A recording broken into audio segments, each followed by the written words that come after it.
যেই জাতি তার মাকে, মায়ের জাতিকে সম্মান করতে পারে, আল্লাহ তাদেরকে সম্মানিত করে। আপনি বলছেন কোরআনের আয়াত, সে বলতেছে রাজনীতি। এখন কোরআনের আয়াত যদি রাজনীতি হয়, তাইলে কি ইমাম সাহেব বা খতিব সাহেব এটা বাদ দিবেন? এটা তার বাদ দেওয়ার এখতিয়ার আছে না? নাই তো। তিনি বলবেন যার ভালো লাগে সে কবুল করুক, যার লাগে না সে অন্ধ থাকুক, অসুবিধা নেই তো। কাউকে তো জোর করা হচ্ছে না যে এটা আপনাকে মানতেই হবে। তার দায়িত্ব নসিহত করা, সত্য আওয়াজ পৌঁছে দেওয়া, এটা বাধা দেওয়া উচিত নয়। যারা বাধা দেন তারা আবেগের জায়গা থেকে দেন। হয়তো তখন আমি জানি না তার মনের অবস্থা কী ছিল, হয়তো তিনি এমন ভাবছিলেন যে আল্লাহ রসুল বুধের শুধু মায়ের কথা বলতেই থাকবেন। এটি হচ্ছে তাদের মর্যাদা, এটা তাদের পাওনা, এটা ইনসাফ, এটা ন্যায় বিচার। যেই জাতি তার মাকে, মায়ের জাতিকে সম্মান করতে পারে, আল্লাহ তাদেরকে সম্মানিত করে। এই কথাগুলো আপনি যখন মেম্বর থেকে বলতে যাবেন তখন সবার ভালো লাগবে না। এর সাথে আপনি যখন বলতে যাবেন আমর বিল মারুফ এবং নেহি আনিল মুনকারের কথা, একদল খেপে গিয়ে বলবে এই আপনি এতদিন তো ভালোই বলছিলেন, এখন আপনি রাজনীতি শুরু করে দিলেন কেন? আপনি বলছেন কোরআনের আয়াত, সে বলতেছে রাজনীতি। এখন কোরআনের আয়াত যদি রাজনীতি হয়, তাইলে কি ইমাম সাহেব বা খতিব সাহেব এটা বাদ দিবেন? এটা তার বাদ দেওয়ার এখতিয়ার আছে না? নাই তো।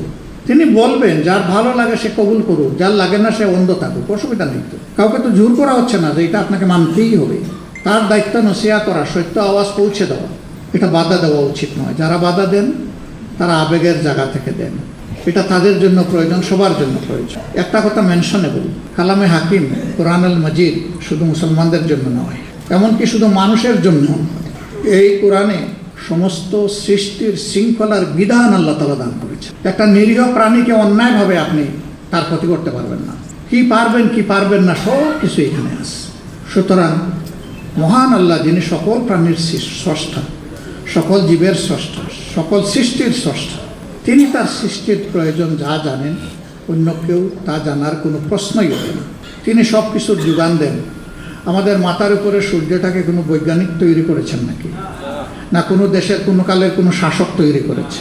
চারটা, আমাদের মাথার উপরের সাতটা, আসমানটা, ওখান থেকে ঝরা বৃষ্টিটা, যে মাটির উপর চলাচল করি সেই মাটিটা, যেই মাটি থেকে আমাদের রিজেক্ট বেরিয়ে আসে সেই মাটিটা, যেই মাটির নিচ থেকে আল্লাহ আমাদেরকে নিয়ামত দান করেন সেই মাটিটা, যে সাগরের পানিটা, যে সাগরের পানির তলদেশে এবং সাগরের নিচে যে নিয়ামত আল্লাহ রেখেছেন, তার কোনো কিছু কি আল্লাহ ছাড়া কেউ সৃষ্টি করেছে? কেউ করেনি। সেই আল্লাহ মানুষকে সবচেয়ে বেশি ভালোবাসেন। সবচেয়ে বেশি ভালোবাসেন বলেই মানুষকে আল্লাহ তাআলা দুইটা নিয়ামত এক্সক্লুসিভলি দান করেছেন, যেটা অন্য কোনো প্রাণীকে দেননি।